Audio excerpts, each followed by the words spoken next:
I am a church member. 이 책을 쓰신 탐 레이너 목사님은 우리 남침례교단에서 운영하고 있는 라이프웨이 거기 총재로 일을 하고 계신 분입니다.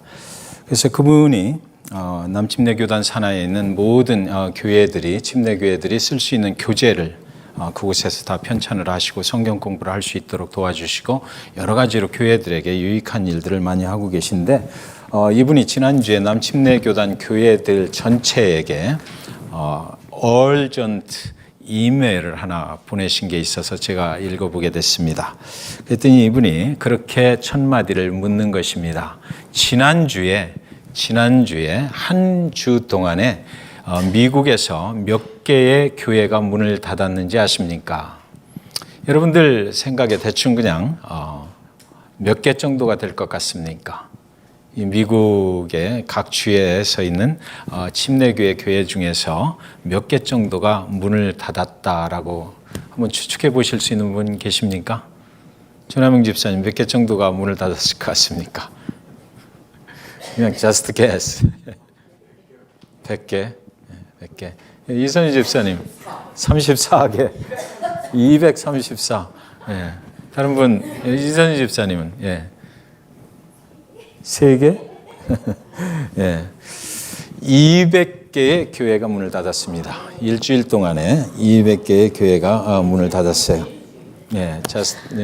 one week에 200개의 교회가 문을 닫았습니다. 그러니까 보통 심각한 일이 아니죠. 지난주에 또 Unstuck Church라고 하는 세미나가 이 JBA에서 있어서 제가 거기를 갔었는데 거기서 하는 이야기들은 무엇이냐면 교회가 사람의 인생과 같다. 사람의 인생과 같아서 이렇게 태어나서 쭉 성장을 해나가다가 제일 피크에 오를 때가 있죠. 에너지가 제일 많이 발산이 되고 가장 일을 많이 할 수 있고 그래서 인생의 어떤 정상에 서 있을 때가 있는데 그때에서부터 자꾸만 이제 밑으로 에너지가 고갈이 되고 서서히 식어가서 결국 라이프 서포트 그러니까 양로원으로 가고 그 다음에 우리는 가야 할 곳으로 간다. 교회도 이런 과정들을 겪어가면서 가게 돼 있는데 그러나 교회는 하나님께서 함께 하시는 그런 신앙의 공동체이므로 가장 피크가 되는 저 봉우리 위에 언제나 거하길 원한다. 그러나 모든 교회들이 다 그렇지는 않다라는 거죠. 그래서 메인터넌스 단계로 내려오게 되고 프리저베이션 단계로 내려오게 되는데 이때 나타나는 그러니까 죽는 교회로 가는 그런 현상들이 있다. 가장 대표적인 것이 뭐냐면 6개월에 한 번씩 교회 정관을 고치자라고 시작하는 그런 미팅이 있게 되면 그때부터는 죽음의 길로 가는 것이다.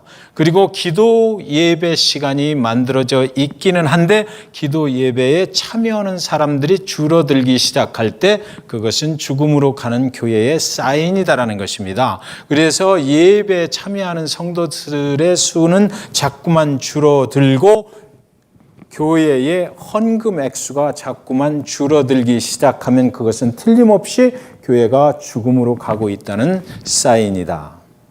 이것을 그러면 어떻게 하면 다시 되살려낼 수 있느냐라는 그런 세미나를 토니 모르건이라는 그런 목사님이 오셔서 했는데 그분은 우연인지 모르겠지만 그분이 여지껏 200개의 교회를 그런 상황에서 다시 살렸다라는 거예요. 그래서 그분이 쓰신 책을 가지고 오셔서 우리 목회자들한테 이렇게 세미나를 해주셨는데 굉장히 유익한 시간이 됐습니다. 저는 그 세미나에 참석을 하면서 우리 교회는 과연 그러면 지금 어디에 있는가? 여러분들 이 차트를 보시면서 우리 교회는 어디에 있다라는 생각을 하십니까? 메인터넌스 단계로 가면 영적인 것보다는 육적인 것을 추구하는 단계로 가는 거예요. 그 다음 단계로 또 내려가면 모든 헌금 액수는 줄어들고 그리고 출석률이 줄어들고 그렇게 해서 결국은 교회가 하나님의 교회로 운영될 수 없는 그런 단계로 가게 돼서 더 이상 이제 구제불능인 그런 단계로 가게 된다. 그러니까 이것을 방지하려면 우리 현재의 상태가 어떤지를 분명하게 아는 것이 첫 번째다라는 것이죠. 그래서 우리가 어느 과정에 지금 있는지를 알아야 그것을 극복할 수 있는 해결책도 제시가 되고, 그래서 다시 한번 우리가 부흥을 경험할 수 있는 단계로 되돌아갈 수가 있게 됐다. 그 단계에 머무르게 된다라는 것입니다. 오래오래 우리는, 저와 여러분은 잭슨빌 중앙침례교회는 정말 이 봉우리에서 항상 하나님과 함께 동행하시는 그런 축복이 있으시기를 주님의 이름으로 축원드립니다.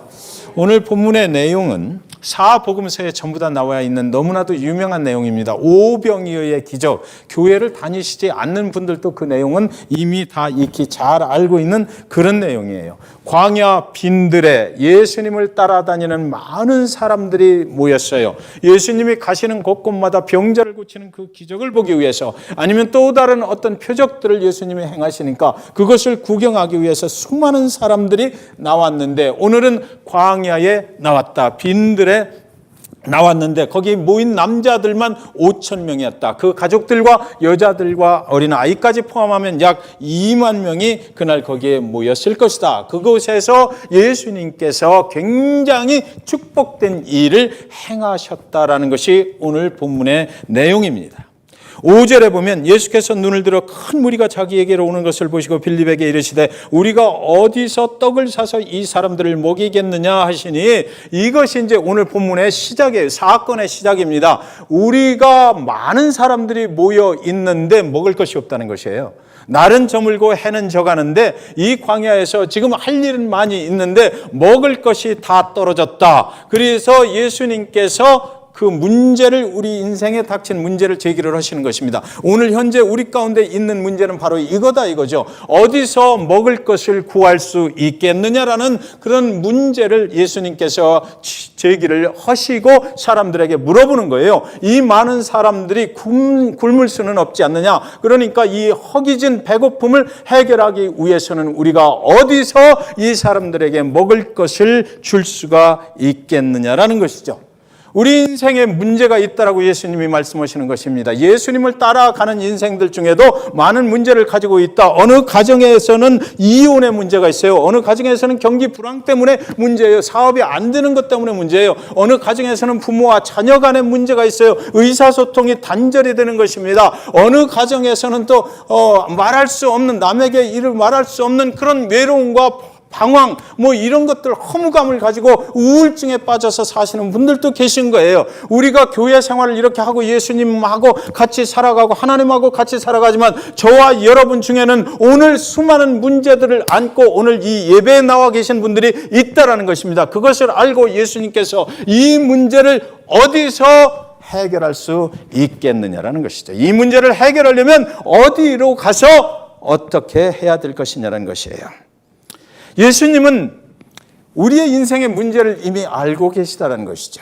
아무리 하나님 안에서 은혜 받은 것 같고, 아무리 하나님과 함께 동행하고 능력자 되시는 전지전능하신 그분과 함께 살아가는 그 인생들 가운데도 분명히 인생에 문제는 있다. 이것을 해결하고 가야 된다는 것이에요. 우리에게 문제는 있지 않느냐? 그 문제를 어디서 해결할 거냐라고 예수님께서 물으셨던 것입니다. 여러분 같으면 그날 2만 명을 먹일 수 있는 그 음식을 어디서 구해 오실 작정이십니까? 여러분이 그곳에 계셨다고 그러면, 예수님께서 여러분에게 그 질문을 하셨다고 그러면 여러분의 대답은 무엇입니까? 날은 이미 저물었어요. 어디 가서 사올 데도 없어요. 2만 명이 먹으려면 얼마나 많은 음식을 사야 되는데요.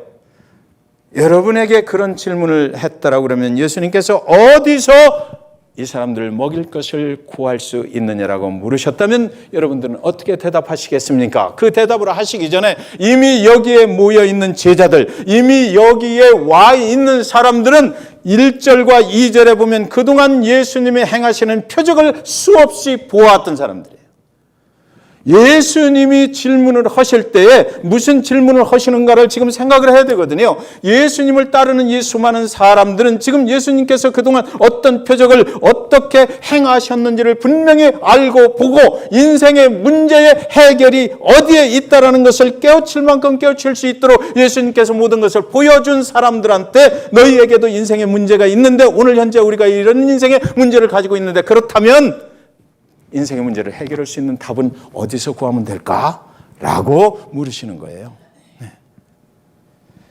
여러분 같으면 어떻게 대답하시겠습니까?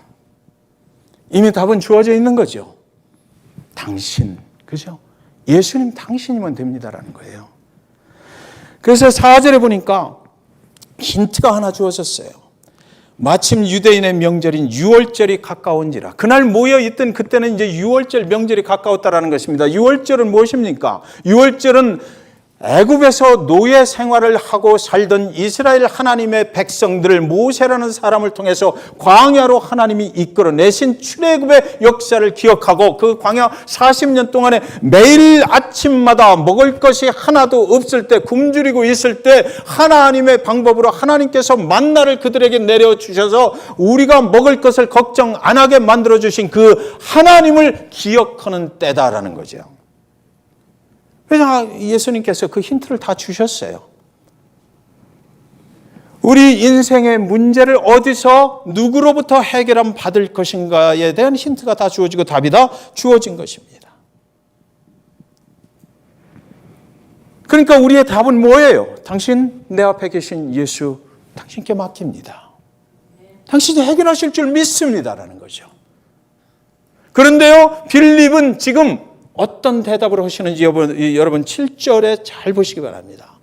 빌립이 그 질문을 받고 뭐라고 대답하냐면 빌립이 대답하되 각 사람으로 조금씩 받게 할지라도 가격이 200 그러니까 할지라도 200데나리온의 떡이 부족하리이다. 200데나리온은요. 이 계산을 잘하는 사람이 지금 만들어낸 숫자거든요. 200데나리온은 한 노동자가 7개월 동안 그 당시에 일을 해서 벌 수 있는 돈이에요. 그러니까 이 2만 명의 사람들을 오늘 저녁에 다 모이려면 최소한 그 정도 돈이 우리가 가지고 있어야 어디 가서 사오기라도 할 것이다라는 거죠. 철저하게 계산을 지금 하고 있는 것입니다. 예수님이 질문을 하시는 것을 굉장히 오해를 했어요. 그랬는데 이 빌립은 예수님의 제자거든요. 그러니까 예수님이 그동안 일으키신 많은 기적과 표적의 이사들을 보고 다니면서도 이 사람은 지금 아주 엉뚱한 대답을 하고 있다는 것이죠.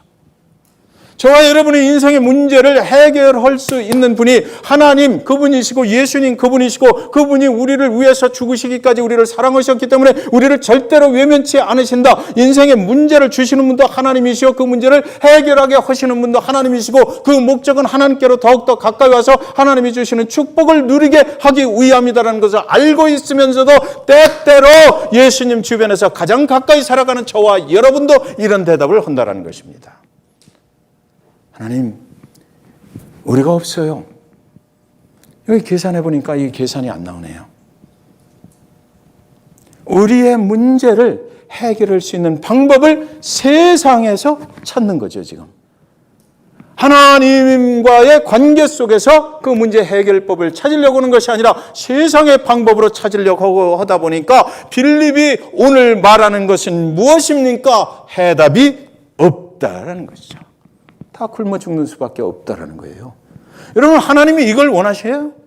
하나님의 백성들이 하나님을 따라서 함께 신앙생활하고 같이 가는데 하나님께서 우리가 굶어 죽는 걸 원하시겠느냐고요? 아니잖아요. 빌립은 잘못된 대답을 지금 하고 있는 거예요. 불가능하다.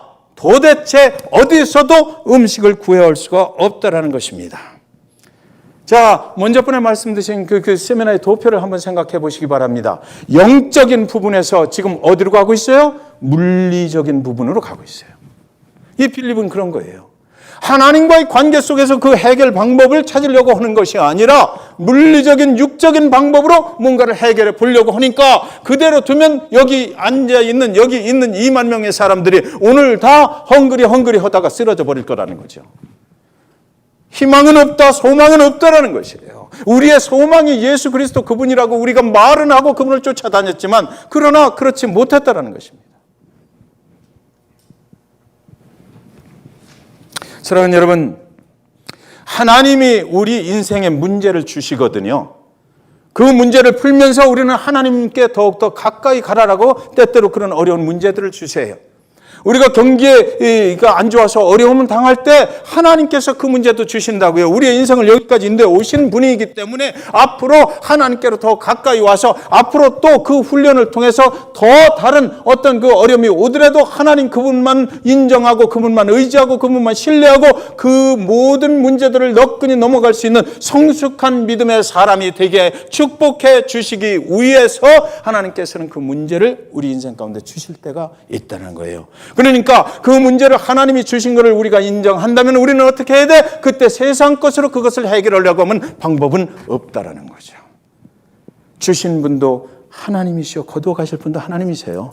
하나님께 우리는 매달려야 되는 거예요. 하나님께 기도하고 하나님이 해결 방법을 하나님 당신이 가지고 계십니다. 내가 당신에게 매달립니다라는 거죠. 200데나리온은 가져야 한 입씩은 먹을 수 있을 텐데라는 거예요. 조금씩만 먹여준다 그래도. 그 많은 돈을 어디서 구할 수 있느냐는 거죠. 그런데 성경은 이렇게 부정적이고 네거티브한 상태로 끝나질 않아요. 어떤 성경 말씀을 봐도 항상 여기서 다시 살아날 구멍을 하나님 중심으로 가는 그 이야기를 성경은 계속해서 전개를 하거든요. 9절에 보니까 안드레라는 제자를 또 여기 등장을 시킵니다. 여기 한 아이가 있어 보리떡 5개와 물고기 2마리를 가지고 있나이다. 그러나 그것이 이 많은 사람에게 얼마나 되겠사옵나이까. 자, 현실을 보니까 이 안드레가 예수님이 그렇게 물으니까 돌아다닌 것 같아요. 2만 명 사이를 돌아다니면서 혹시 여기 우리 다 같이 나눠 먹을 수 있는 음식을 좀 가지고 온 사람 있으면 한번 손 들어보세요. 이렇게 하면서 주위를 살폈던 것 같아요.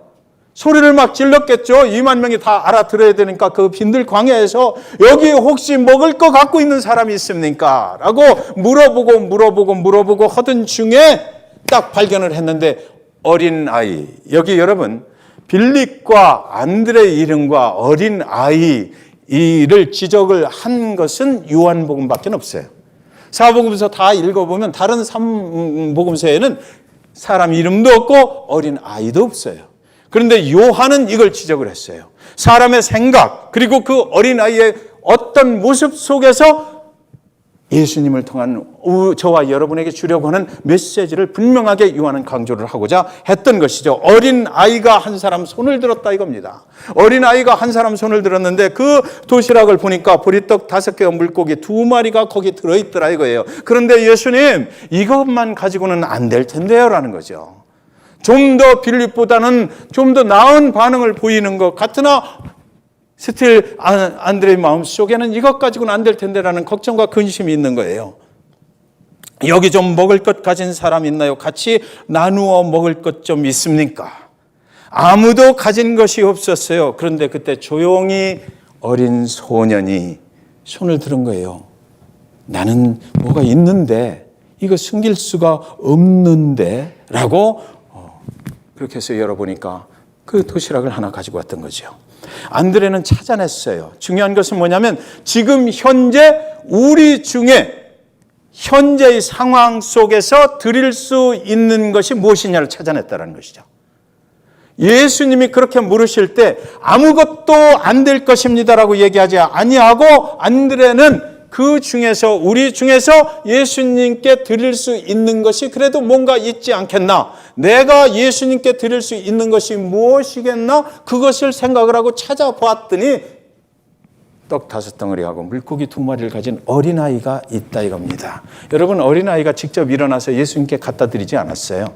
영어 성경에 보면 나중에 예수님이 가서 He took it 그랬어요. 예수님이 가서 가로채버린 거예요 사실은. 우리가 잘못 오해를 하고 있는 거 있지만 어린아이가 스스로 나서서 갖다 준 건 아니에요. 그러나 어린아이는 내가 여기 가지고 있는 것이 있습니다라고 했던 것이죠. 5천 명을 먹일 수 있는 것, 2만 명을 먹일 수 있는 것, 그것은 그거 가지고는 불가능했어요. 그런데 성경은 말하기를 여러분 다 아시잖아요. 이제 예수님께서 그것을 갖다가 하늘을 향해서 축사 오늘 계속해서 우리 감사 찬양 불렀는데 너무 오늘 본문 말씀하고 맞는 것 같아요. 축사라는 얘기는 감사했다는 거거든요. 감사했대요. 예수님께서 하나님께 감사 기도를 드리고 나서 그 다음에 그 2만 명이 다 먹고도 12광주리가 넘치게 남았더라. 축복해 주셨다는 거예요. 그걸 드렸더니 감사함으로 드렸더니 축복을 받는 기적 같은 일이 여기 일어났다는 것이죠. 오늘 예수님께서 주신 문제의 해답이 무엇냐면요. 첫 번째로 인생에 문제가 왔을 때 세상 방법으로 계산하지 말아야 된다는 거예요. 세상 방법으로는 안 된다는 거죠. 주신 예수님, 주님이 주신 문제이기 때문에 주님께 해답이 있다. 그러니까 주님을 알고 주님께 맡길 줄 알아야 된다는 거예요. 계산해서 될 일이 아니다. 그러니까 다른 말로 얘기하면 인생에 어떤 문제가 우리 가운데 왔을 때 주님을 먼저 생각해야 된다는 거죠. 세상을 먼저 생각하는 것이 아니라 세상의 것으로 못해 해결해 보려고 아무리 머리 돌려봐야 거기엔 방법이 없다. 궁극적인 방법은 없다. 잠시 잠깐 해결되는 것 같으나 또 마찬가지 아니면 더 어려운 문제가 닥칠 수 있다는 거예요. 그렇기 때문에 예수님 그분을 바라봐야 된다는 거죠. 두 번째, 우리 현실 속에서 최선에 드릴 수 있는 것을 찾아내라는 것입니다. 우리 교회가 지금 주님께 드릴 수 있는 것이 무엇이 있을까요? 물질을 드려요? 우리의 건강을 드려요? 우리의 시간을 드려요? 뭘 드릴 수 있어요? 안경희 집사님 뭘 드릴 수 있어요? 주님이 당신의 인생에 지금 뭘 원하시는가를 지금 현재 찾아낸다면 내가 뭘 드릴 수 있을까요?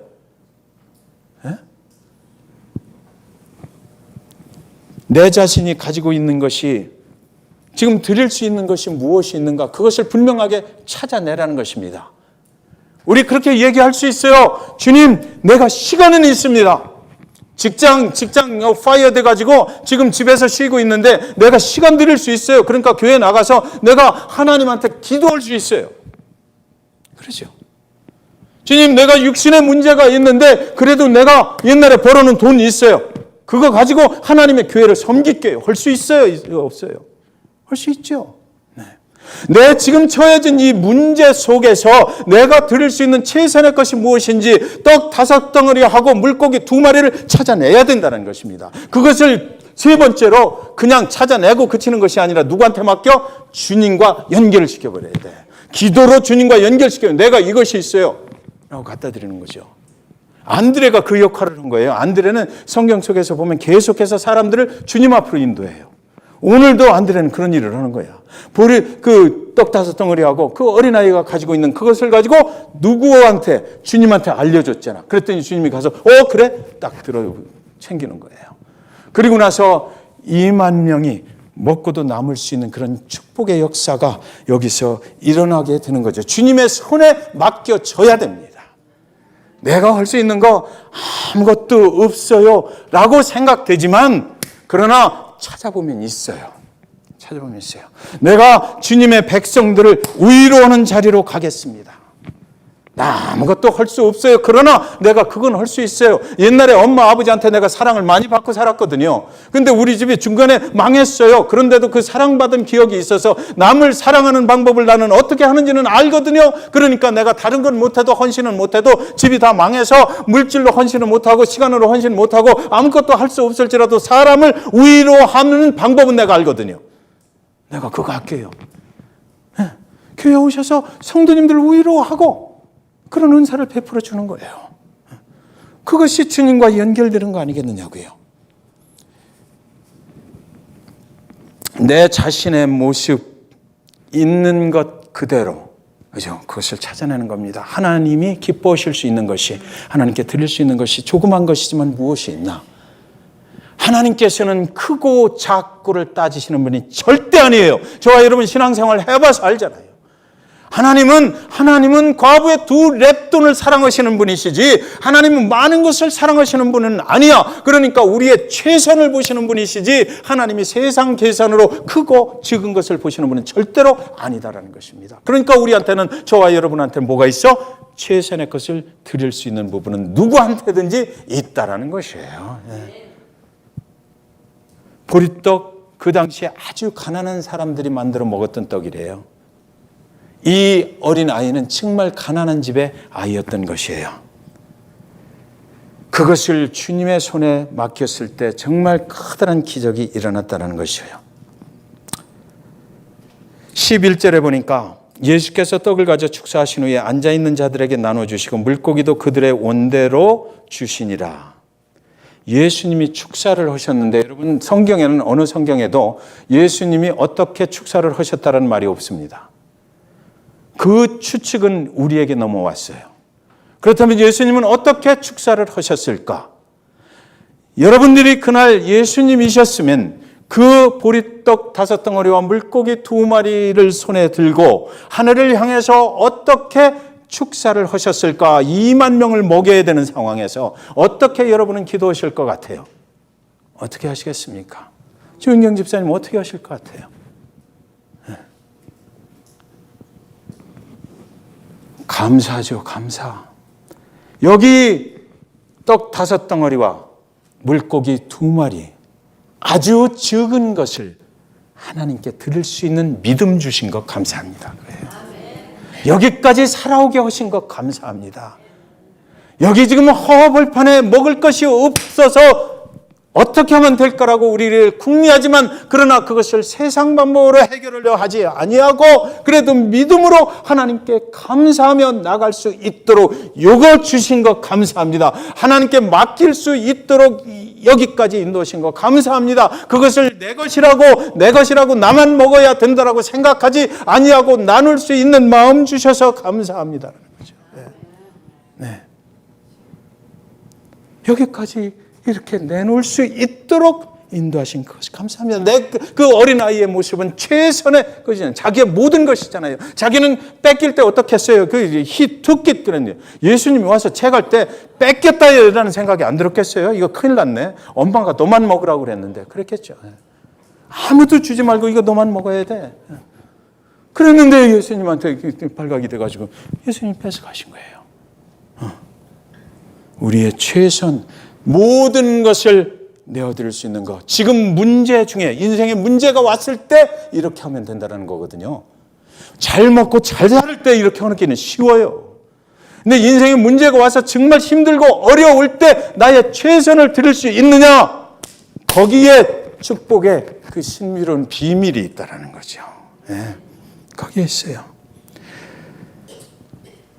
사랑하는 여러분, 오늘 남자만 5,000명 그리고 정말 이 어린아이 밖에는 이건 제 질문입니다.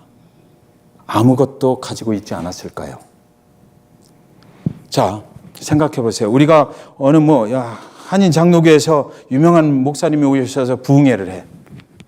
그러면 거기 광고가 딱 나오잖아요. 며칠 날 저녁 5시부터 7시까지.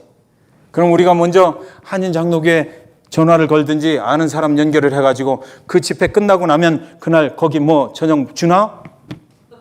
물어보죠. 네. 물어봐야죠. 안 준다고 하면 어떻게? 미리 먹을 거 챙겨가야지. 먹고 가든지. 그렇죠? 여기 남자만 5,000명이고 그 가족들까지 합해서 2만 명이라고 그러는데 그 남자 가장들이 그 가족을 데리고 예수님이 베푸시는 그 집회에 가면서 먹을 것을 하나도 챙겨가지 않고 그냥 갔다? 여러분 생각은 어떻게 생각되세요? 미리 먹고 가든지. 근데 지금처럼 그때 당시에는 스케줄이 쫙 나오는 게 아니에요. 몇 시부터 몇 시까지가 아니고 예수님 마음이지 그때는. 그죠? 예수님 마음대로 2시간도 할 수 있고 3시간도 할 수 있고 6시간도 할 수 있어요. 그런데 너무나 신비롭고 너무나 놀라운 장면들이 계속해서 표적과 이사가 나타나니까 사람들이 거기 떠나질 못하고 있었을 거 아닙니까? 그러니까 준비해가지 않은 사람들은 굶어 죽는 수밖에 없는 거야 거기서. 네. 그러니까 그걸 아는 사람들이었으니까 그동안 많이 쫓아다녔으니까 그 사람들이 그냥 갔을 리가 절대 없다. 그렇다면 오늘 이 어린아이 한 명만 손들었다는 거죠. 다 내 가족 거야. 이건 내가 먹어야 돼. 나 이거 뺏기면 안 돼. 어린아이 하나만 세상 말로 얘기하면 미련스럽게 저거 다 뺏기면 저 굶을 텐데 생각 못하고 내드렸다는 것이에요. 그래서 이 요한복음의 어린 아이가 했다라는 것이 그렇게 중요한 메시지를 우리에게 주는 것입니다. 그 중에서 가장 약한 자가, 그 중에서 가장 어린 자가 주님께 연결이 됐다라는 거죠. 예. 어느 교회 헌금 시간입니다. 내게 있는 모든 것을 주님 앞에 드리네. 그 헌금 바스켓이 돌아가는 거예요. 그러니까 어떤 성도님들 한 분 이렇게 해서 엄마가 어린아이를 하나 데리고 왔다고 그래요. 그래서 엄마 앞에 헌금 바스켓이 왔어. 그래서 엄마가 준비한 헌물을 거기 넣었어요.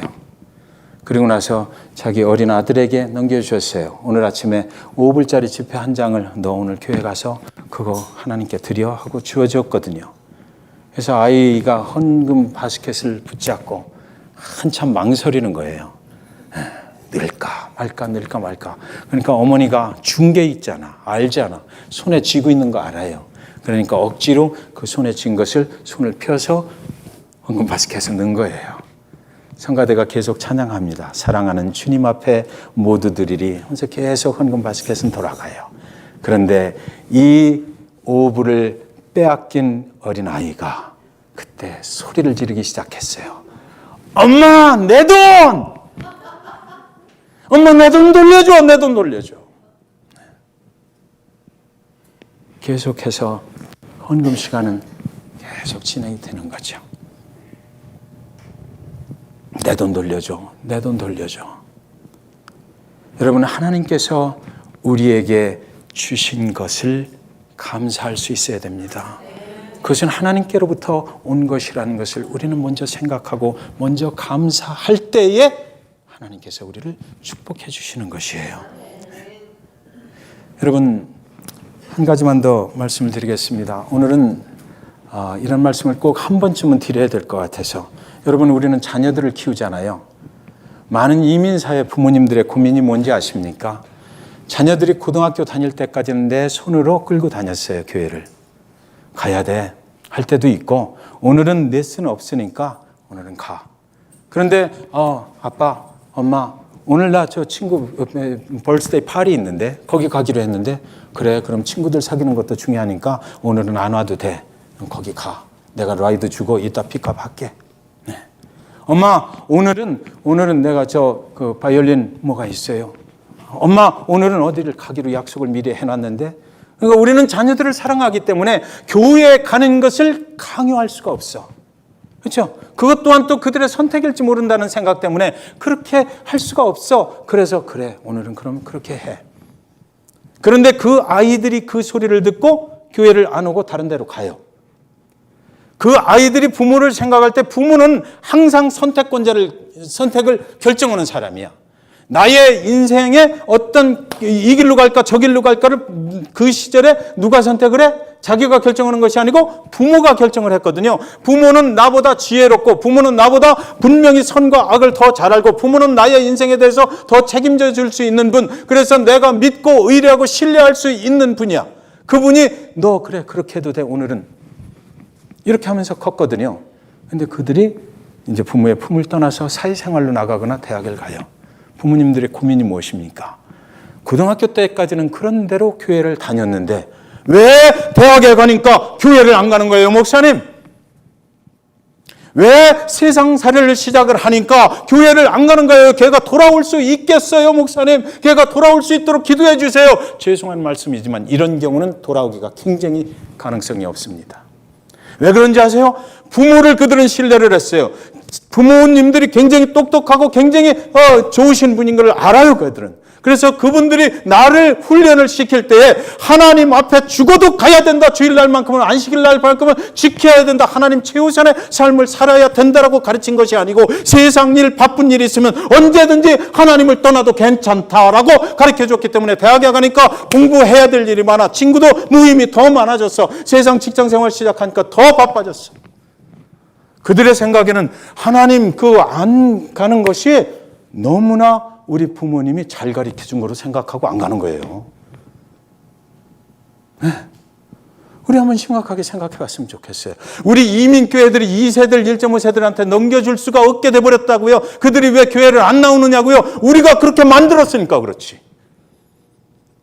우리가 그렇게 길렀어요. 그들은 그것이 당연해. 너무나 당연해. 내가 세상 일에 바쁜 거 있으면 교회 안 가도 되는 거 너무나 당연한 거예요. 난 그렇게 훈련받았고 부모님이 그렇게 가르쳐줬어요. 내가 신뢰하고 내가 의지하는 부모님께서 그것을 의지적으로 그렇게 너는 결정하고 살아라라고 가르쳐주고 그 배움을 받았으니까.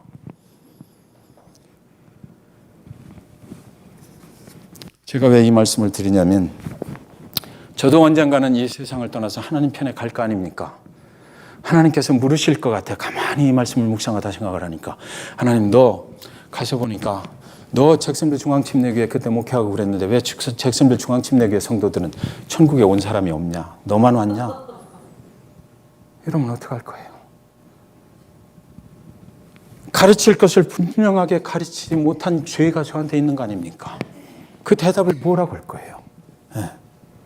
하나님 최우선의 삶을 살라라고 성도님들한테 분명히 얘기해야 된다는 것이죠. 네. 그것이 또 잘못된 것이 아니고 그것이 진정한 축복의 길이기 때문에 성도님들 축복의 길로 인도하려면 하나님 중심으로 무슨 한이 있어도 하나님 중심으로 살라라고 말을 했어야 된다는 거 아닙니까? 네. 여러분 제발 부탁드립니다. 우리는 예배할 수 있도록 가르치는 거예요. 하나님이 창조하신 창조 질서는 피조물들이 안식일에는 하나님을 예배하게 만들어져 있거든요.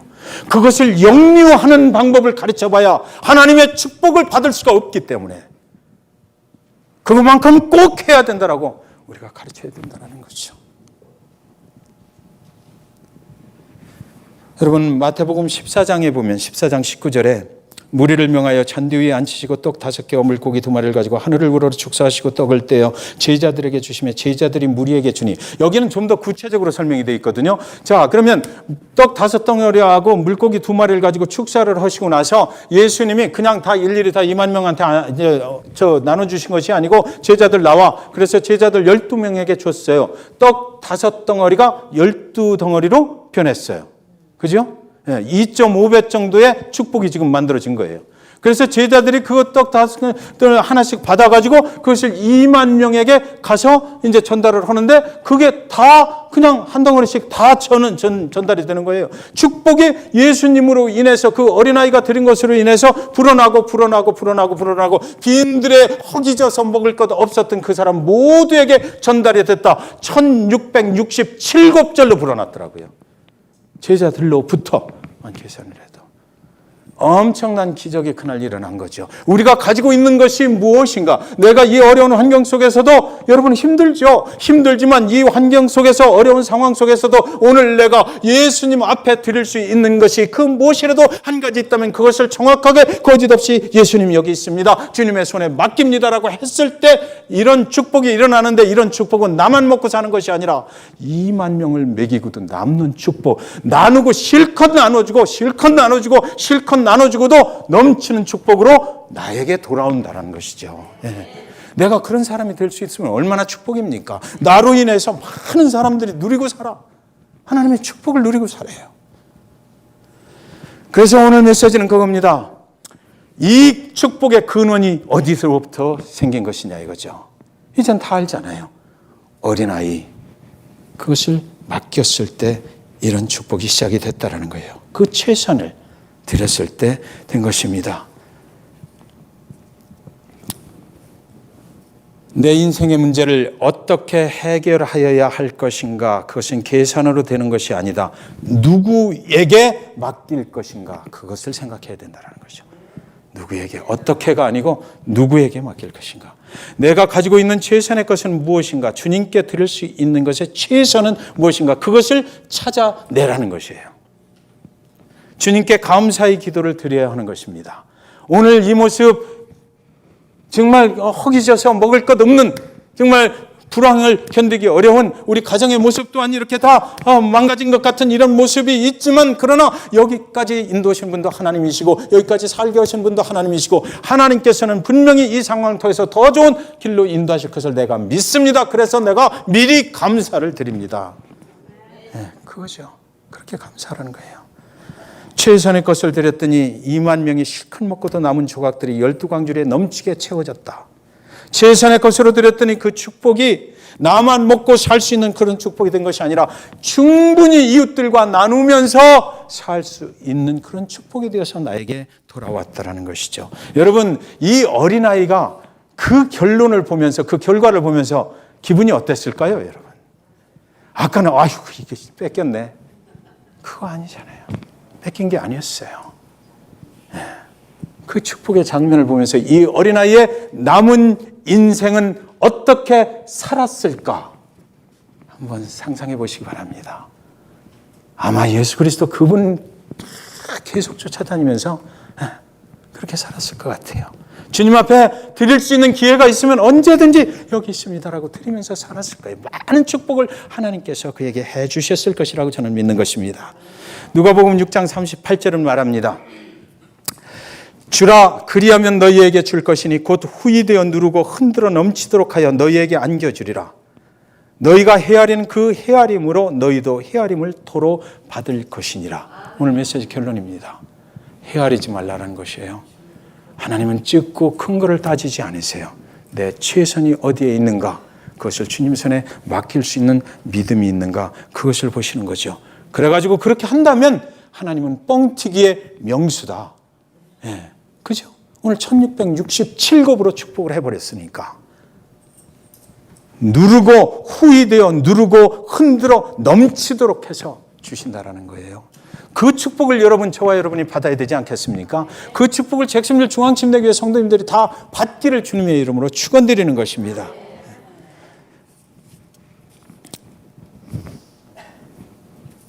제가 처음 미국을 왔는데 아메리칸 드림이라는 거 있잖아요.